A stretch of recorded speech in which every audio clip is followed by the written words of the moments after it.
Oke, kembali lagi bersama saya Chris. Sekarang ada di part 2 dari video utama, yaitu membahas tentang apa sih UML dan jenis-jenis Unified Modeling Image. Terakhir di part kemarin, yaitu part 1, kita sudah membahas mengenai use case diagram. Di part selanjutnya atau di part ini kita akan membahas yang namanya activity diagram. Jadi activity diagram atau dalam bahasa Indonesia yang berarti diagram aktivitas merupakan sebuah diagram yang dapat memodelkan berbagai proses yang terjadi pada sistem, seperti layaknya runtutan proses berjalannya sistem, dan digambarkan secara vertikal alias turun ke bawah.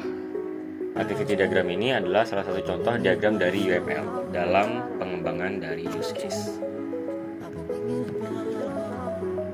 Nah, jadi activity diagram ini menggambarkan apa sih kegiatan kita yang bisa dilakukan di dalam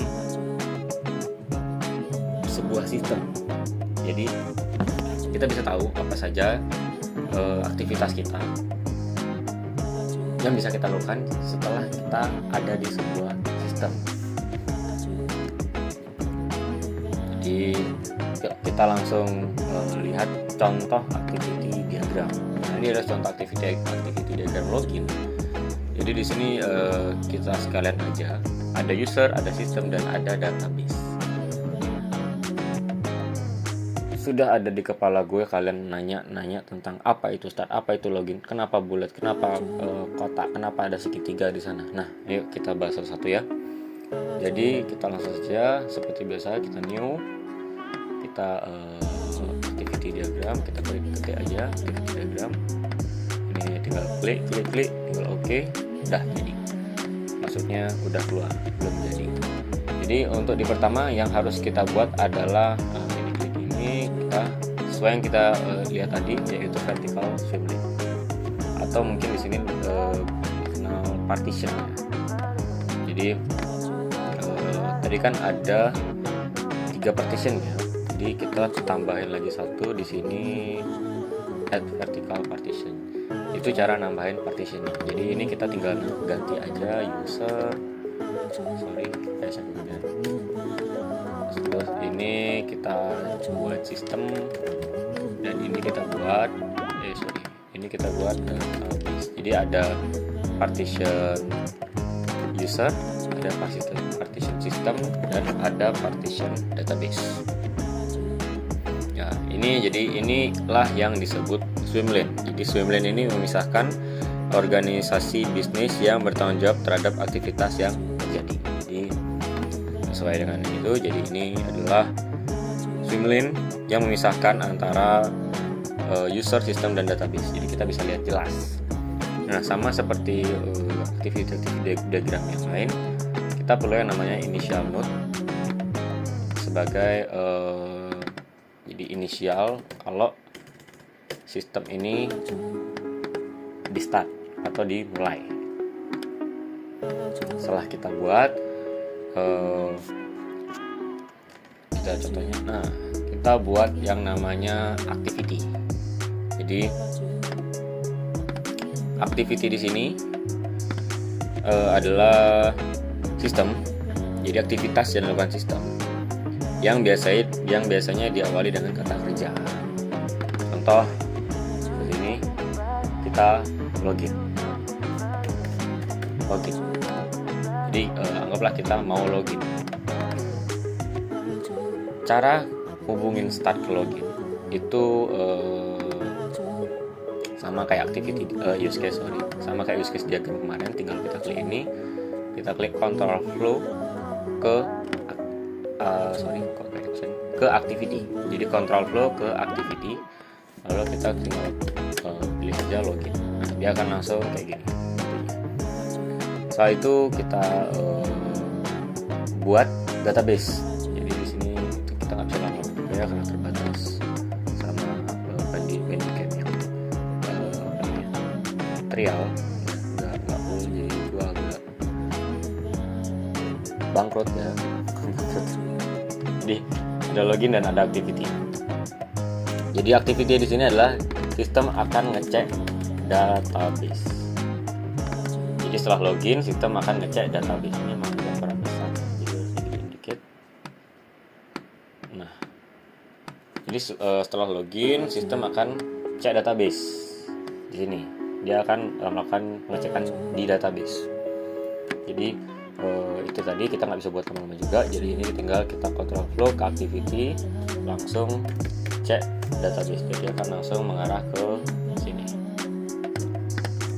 Simpelnya seperti itu. Jadi kita udah mengerti apa itu yang kotak-kotak ini dan gimana cara buat tanda panahnya. Sekarang ini nih maksudnya apa sih segitiga ini? Jadi segitiga itu yang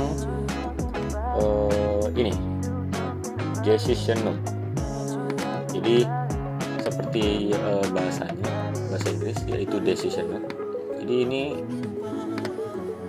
tempat dimana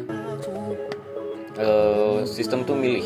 Jadi apakah itu yes, apakah itu no, apakah itu null, dan apakah itu ya dan tidak gitu. Ya atau tidak maksudnya. Jadi sebagai contoh di sini cek database, mencari username dan password, dan sistem menerima respon. Sistem akan menentukan apakah username atau password itu ada atau tidak ada. Jadi anggapannya kita di sini buat activity satu di sini yang mengatakan seandainya username itu tidak ada. Kita buat di sini jadi satu kita buat jika di sistem username itu ada, artinya dia sudah ada di dalam database username dan password itu.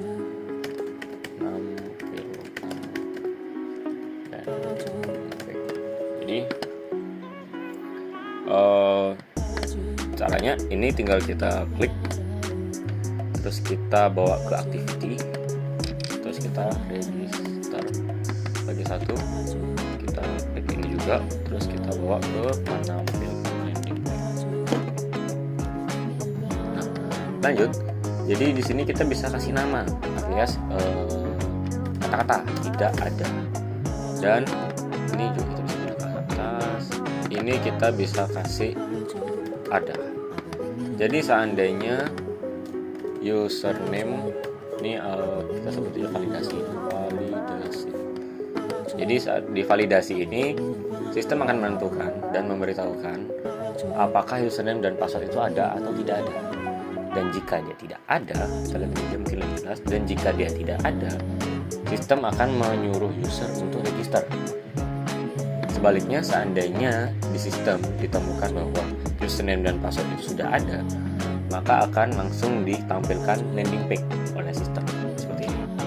Jadi itu saja komponen-komponennya tentang activity diagram. Kalian bisa berkreasi lagi sesuka kalian. Dan jangan lupa ini bukan kelewatan ya. Jadi jangan lupa kalau ada start artinya ada activity final node atau end. Jadi ini menunjukkan bahwa sistem itu sudah selesai alias berhenti sampai di situ saja.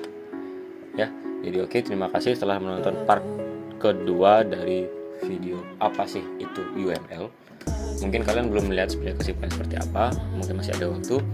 Jadi kesimpulannya adalah activity diagram ini memperlihatkan bagaimana aktivitas di user dalam sebuah sistem yang sudah kita buat. Jadi user itu perlu yang namanya login. Saat login, sistem itu akan melakukan pengecekan ke database, dan database akan mencari username dan password dari si user itu. Setelah itu, database akan mengeluarkan respon ke sistem, dan sistem akan menerima respon dan membuat validasi apakah username atau password tersebut ada atau tidak ada. Dan jika tidak ada, sistem akan menyuruh user untuk register, dan jika ada, sistem akan menyuruh user maksudnya sistem akan menampilkan landing page, karena tujuan dari user untuk login itu adalah ke landing page. Jadi itu tadi sedikit sharing mengenai apa sih activity diagram dan cara membuat activity diagram. Jadi ini udah standar banget, sudah paling dasar. Nanti kalian bisa kembangkan lagi. Selanjutnya kita akan membuat sequence diagram. Dadah.